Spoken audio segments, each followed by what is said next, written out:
Hello friends, स्वागत है आप सभी का आज के नए वीडियो में। आज हम लोग साइंस के एमसीक्यू प्रश्न को देखने जा रहे हैं जो कि टीआरई 3 के एग्जाम के दृष्टिकोण से काफ़ी इंपॉर्टेंट है।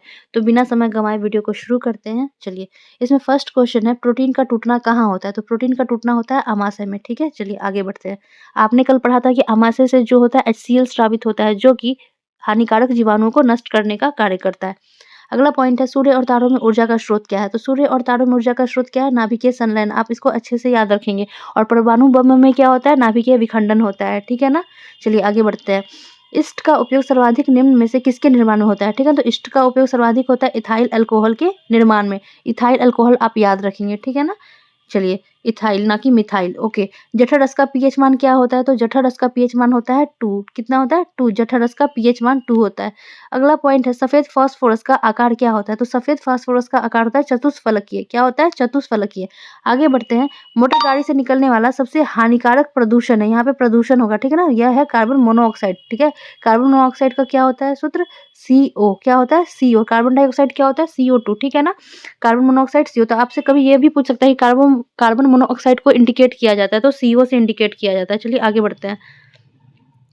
प्रकाश और ध्वनि में अंतर निम्न कारण से होता है। तो प्रकाश और ध्वनि में हम कैसे विभेद कर सकते हैं? तो ध्रुवीकरण के कारण, यानी पोलराइजेशन के द्वारा हम इसमें डिफरेंस कर सकते हैं। ठीक है, आगे बढ़ते हैं। अगला पॉइंट है, लोहा, तांबा, कांसा तथा स्टील में कौन सी धातु सर्वाधिक प्रत्यास्थ है? ठीक है ना? यानी प्रत्यास्थ का अर्थ होता है इलास्टिसिटी सबसे ज्यादा किसमें होगी? तो स्टील में मैक्सिमम होता है। इन चारों में अगर कंपेयर किया जाए तो लोहा, तांबा, कांसा और स्टील में सबसे ज्यादा इलास्टिसिटी की प्रॉपर्टी किसमें पाई जाएगी? स्टील में पाई जाएगी। ठीक है, चलिए आगे बढ़ते हैं। अगला पॉइंट है, पारिस्थितिकी तंत्र में ऊर्जा का मुख्य स्रोत क्या है? तो पारिस्थितिकी तंत्र में ऊर्जा का मुख्य स्रोत सूर्य है। क्या है? सूर्य है। अच्छे से याद रखेंगे आप ये सब। अगला पॉइंट है, राष्ट्रीय सरसों अनुसंधान संस्थान कहाँ स्थित है? तो यह है राजस्थान में स्थित है। राष्ट्रीय सरसों अनुसंधान संस्थान कहाँ स्थित है? राजस्थान में।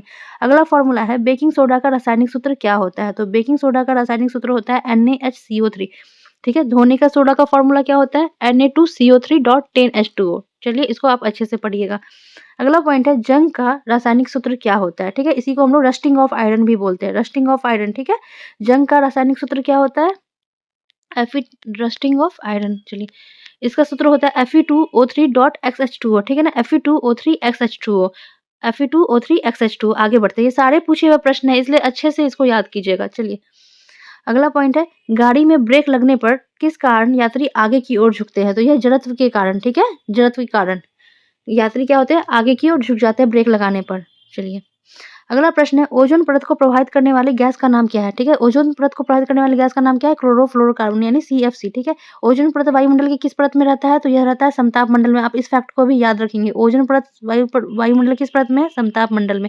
वायुयान उड़ाने के लिए कौन सा आदर्श वायुमंडल इंडिकेट करता है? तो वह भी समताप मंडल होगा। ठीक है, मौसमी घटना से कौन सा वायुमंडल का परत इफेक्ट होता है? तो वह क्षोभ मंडल है। ये सब छोटे छोटे फैक्ट है, अच्छे से कंठस्थ कर लीजिएगा। अगला पॉइंट है, केल्विन, सेल्सियस, फ़ारेनहाइट और कैंडेला में से तापमान की इकाई कौन सी नहीं है? यहाँ पूछ रहा है कौन सी तापमान की इकाई नहीं। तो आपको पता है कि केल्विन में भी हम लोग टेम्परेचर को मापते हैं, सेल्सियस में भी मापते हैं और फ़ारेनहाइट में भी मापते हैं। ठीक है, देखिए, लेकिन कैंडेला क्या है? कैंडेला क्या टेम्परेचर का यूनिट होता है? बिल्कुल भी नहीं, क्योंकि कैंडेला किसका यूनिट होता है? यह होता है ज्योति तीव्रता का या लुमिनियस इंटेंसिटी का। किसका? लुमिनियस इंटेंसिटी का।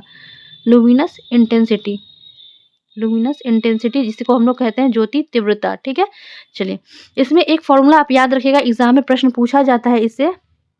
जैसे C/5 is equal to F-32/9। ठीक है, ये जो फॉर्मूला होता है आप इसको अच्छे से याद रखिएगा। एग्जाम में क्या होता है कि आपको सेल्सियस का मान दिया जाएगा और कहेगा कि फ़ारेनहाइट में इसको निकालिए। तो इस सूत्र से आप इसको अच्छे से निकाल लीजिएगा। C/5 is equal to F-32/9। ठीक है, चलिए आगे बढ़ते हैं। चलिए, उसके बाद है, मार्स गैस कौन सी है? तो मार्स गैस किसे कहते हैं? मीथेन को कहते हैं। मीथेन का फॉर्मूला क्या होता है? CH4। ठीक है, CH4। मार्स गैस क्या है? मीथेन। और मीथेन का फॉर्मूला क्या है? CH4। अगला क्वेश्चन है कि कोयला किस प्रकार का चट्टान है? तो कोयला कैसा चट्टान है? अवसादी चट्टान है। ठीक है, अच्छे से याद रखिएगा। पौधों में जाइलम का क्या कार्य है? तो जाइलम का कार्य है जल का परिवहन। कल हम लोगों ने पढ़ा था फ्लोएम का क्या कार्य है? फूड का ट्रांसपोर्टेशन करना। ठीक है, चलिए, जाइलम फ्लोएम याद रखिएगा। यूनेस्को का मुख्यालय कहाँ है? तो यह है पेरिस, फ्रांस में। यूनेस्को का मुख्यालय कहाँ पे है? Paris, France. चलिए, पूछा हुआ प्रश्न है, डीएनए की क्रियात्मक इकाई क्या है? तो डीएनए की क्रियात्मक इकाई क्या है? जीन है। चलिए आगे बढ़ते हैं। विडाल का संबंध किस रोग से है? तो विडाल का संबंध है टाइफाइड से। किससे है? टाइफाइड से। विडाल टेस्ट किसमें किया जाता है? टाइफाइड से। अमीबा भोजन का अंतर्ग्रहण किसके द्वारा करता है? तो कूटपाद के द्वारा। ये टॉपिक हम लोगों ने कल ही पढ़ा था, है ना, क्लास 7th में, जिसमें कहा गया था कि इसी को कूटपाद या हम लोग स्यूडोपोडिया बोलते हैं। पादाप भी हम लोग इसी को कहते हैं, या आभासी पैर भी कहते हैं, या फॉल्स फीट भी कहते हैं। ठीक है, तो अमीबा क्या है? सिंगल सेल्ड ऑर्गेनिज्म है, और ये अपना भोजन किस प्रक्रिया के दौरान ग्रहण करता है? कूटपाद। अच्छे से याद रखिएगा।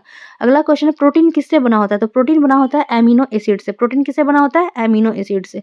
अगला पॉइंट है, नाभिकीय औषधि तथा संबंध विज्ञान संस्थान कहाँ है? नाभिकीय औषधि तथा संबंध विज्ञान संस्थान कहाँ है? नई दिल्ली में। ठीक है, चलिए अगला पॉइंट है, धुआं कैसे बनता है? तो धुआं बनता है गैस में ठोस के मिश्रण से। गैस में क्या है? ठोस होगा तब वो धुआं बनेगा। चलिए अगला पॉइंट है, समतल दर्पण में प्रतिबिंब बनता है सीधा तथा आभासी। क्या बनता है? सीधा तथा आभासी। याद रखिएगा, समतल दर्पण में प्रतिबिंब बनेगा वह सीधा होगा और आभासी होगा। ठीक है, इमेजिनरी होगा और सीधा।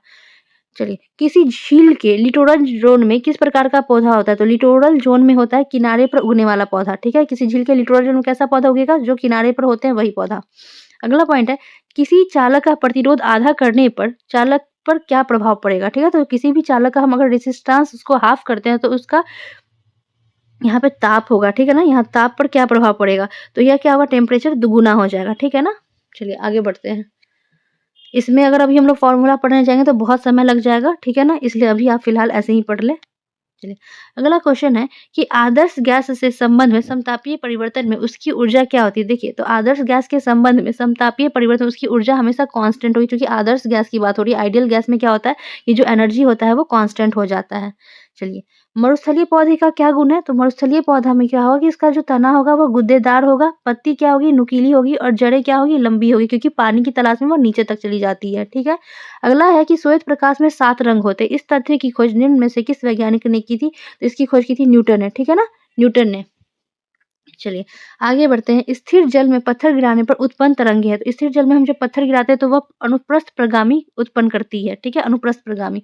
अगला पॉइंट है D2O। यहाँ D2O है का अधिकतम उपयोग होता है परमाणु भट्टी में, यानी ड्यूटेरियम ऑक्साइड का अधिकतम उपयोग किसमें होता है? तो परमाणु भट्टी में। D2O कहाँ प्रयोग होता है? परमाणु भट्टी। अगला पॉइंट है, जब पानी जमता है अर्थात बर्फ में बदलता है तो उसका आयतन क्या होता है? बढ़ता है। पानी जब जमेगा तो आयतन बढ़ेगा, वॉल्यूम बढ़ेगा, लेकिन उसका डेंसिटी क्या होगा? वह घटेगा। ठीक है ना, उसका डेंसिटी घट जाएगा। अगला पॉइंट है, चिपको आंदोलन संबंधित है। चिपको आंदोलन किससे संबंधित है? वृक्षों के जंगल में काटने को रोकने हेतु, मतलब जंगल में वृक्षों के काटने को रोकने हेतु। ठीक है ना, चिपको आंदोलन। अगला पॉइंट है, वर्गीज कुरियन का नाम विख्यात है। क्यों वर्गीज कुरियन का नाम विख्यात है? श्वेत क्रांति के लिए। ठीक है ना, श्वेत क्रांति का संबंध किससे है? दूध से है। ठीक है ना, दूध के प्रोडक्शन से है। श्वेत क्रांति का संबंध किससे है? दुग्ध उत्पादन से। और वर्गीज कुरियन इसके लिए फेमस है। अगला पॉइंट है, विश्व स्वास्थ्य संगठन का मुख्यालय कहाँ है? तो विश्व स्वास्थ्य संगठन का मुख्यालय है जेनेवा, स्विट्जरलैंड। कहाँ पे है विश्व स्वास्थ्य संगठन का मुख्यालय? Geneva, Switzerland. शुष्क बर्फ है। शुष्क बर्फ क्या है? ठोस कार्बन डाइऑक्साइड। ठीक है, ठोस कार्बन डाइऑक्साइड अच्छे से याद रखिएगा, शुष्क बर्फ है।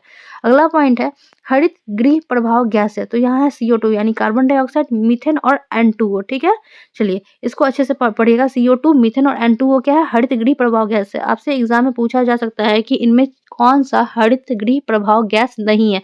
तो आप ये तीनों को अच्छे से याद रखिएगा तो एलिमिनेट करने में आपको सुविधा होगी। अगला पॉइंट है, वायु दाब को मापने वाला यंत्र कहलाता है। तो वायु दाब को मापने वाला यंत्र क्या कहलाता है? बैरोमीटर। ठीक है, बैरोमीटर। अगला पॉइंट है, कवक की कोशिका भित्ति का मुख्य अवयव क्या है? तो कवक की कोशिका भित्ति बनी किससे होती है? काइटिन की बनी होती है। किससे बनी होती है? काइटिन से बनी होती है। अगला पॉइंट है, एफ्ला विश्व का उत्पादन होता है। एफ्ला विश्व नहीं विश्व होगा, क्योंकि टाइपिंग में थोड़ा प्रॉब्लम हो जाता है। चलिए, एफ्ला विश्व का उत्पादन होता है कवक के द्वारा। किसके द्वारा होता है? कवक के द्वारा। अगला पॉइंट है, आनुवांशिक विकार जिसमें केंद्रक में 47 क्रोमोसोम, या याद रखिएगा कितना है क्रोमोसोम? 47 क्रोमोसोम XXY हो जाते हैं, वह कहलाता है क्लिनफेल्टर सिंड्रोम। यह मेनली पुरुषों में होता है। ठीक है ना, इसमें क्रोमोसोम की संख्या क्या होती है? एक बढ़ जाती है। ऐसे सामान्य पेयर क्रोमोसोम में कितना होता है? 23 पेयर होता है। ठीक है ना, चलिए आगे बढ़ते हैं। 23 पेयर ऑफ क्रोमोसोम होते हैं सामान्य स्थिति में, और क्लिनफेल्टर सिंड्रोम में क्या हो जाता है? वह 47 हो जाता है, और टर्नर सिंड्रोम में यह 45 हो जाता है, जो अभी हम लोग आगे क्वेश्चन में देखेंगे। तो याद रखिएगा, 47 क्रोमोसोम जो होते हैं वह किसमें होता है? क्लाइनफेल्टर सिंड्रोम या क्लिनफेल्टर सिंड्रोम, इसी को कहते हैं। ठीक है, अगला पॉइंट है, अनुवांशिक विकार जिसमें केंद्रक में कितना है? 45 क्रोमोसोम है। 45 क्रोमोसोम हो जाते हैं तो क्या कहलाते हैं? ये टर्नर सिंड्रोम। ये NCERT क्लास 12 का टर्म है। ठीक है ना, चलिए जो कि आप तो अभी पढ़े नहीं होंगे, कोई भी बच्चे उतना नहीं पढ़ पाते हैं, लेकिन लेकिन फिर भी प्रश्न पूछा गया तो हम लोग प्रश्न को उतना पढ़ लेते हैं, ठीक है।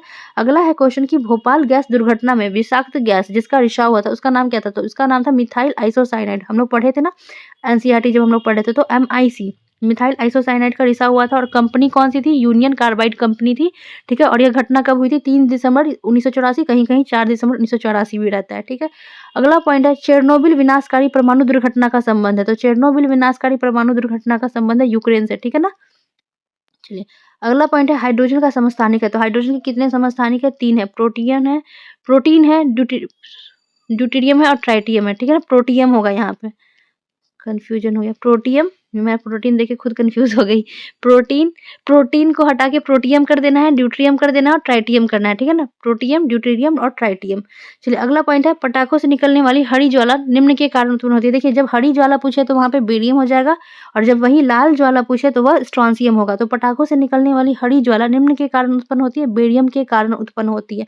अगला पॉइंट है भ्रूण और गर्भाशय के बीच संवहनी संपर्क बनाने वाली संरचना को क्या कहते हैं? अपड़ा कहते हैं। क्या कहते हैं? अपड़ा या प्लेसेंटा, इसी को प्लेसेंटा कहते हैं, ठीक है ना।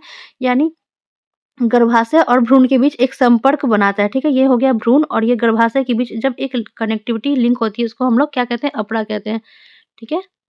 चलिए अपड़ा या इसी को हम लोग प्लेसेंटा कहते हैं। यह है भ्रूण, एक सेकंड, यह है भ्रूण, ठीक है। और यह हो गया गर्भाशय, ठीक है। ये हो गया गर्भाशय। तो बीच में जो ये लिंक है, ये जो लिंक है यही है अपड़ा या प्लासेंटा, जो कि भ्रूण को पोषक प्रदान करता है। आगे बढ़ते हैं। अगला पॉइंट वही है, सेम क्वेश्चन, पटाखों से निकलने वाली लाल ज्वाला, सॉरी, नेक्स्ट पॉइंट है पटाखों से निकलने वाली लाल ज्वाला निम्न के कारण उत्पन्न होती है। तो यह स्ट्रॉन्सियम के कारण होती है, और हरा रंग बेरियम के कारण होता है, ठीक है। लाल रंग स्ट्रॉन्सियम। मीना माटा रोग किसके सेवन से होता है? तो मीना माटा जो रोग होता है वो मरकरी या पारा, इसी को बोलते हैं मरकरी या पारा के सेवन से होता है। मीना माटा रोग याद रखिए, मरकरी या पारा। अगला है कि न्यूक्लियस के बाहर डीएनए मिलता है। न्यूक्लियस के बाहर डीएनए क्या मिलता है? माइटोकॉन्ड्रिया में, ठीक है। न्यूक्लियस के बाहर डीएनए किस में मिलता है? माइटोकॉन्ड्रिया में। और डीएनए का फुल फॉर्म क्या होता है? डीऑक्सी राइबो न्यूक्लिक एसिड, ठीक है। खाने के नमक का सूत्र क्या है? NaCl। खाने के नमक का सूत्र क्या है? NaCl। यहाँ आई हो गया, NaCl होगा, ठीक है ना, NaCl। खाने के नमक का सूत्र क्या है? NaCl। चलिए आगे, आज के लिए इतना ही, मिलते हैं नेक्स्ट वीडियो में। Thank you so much for watching video.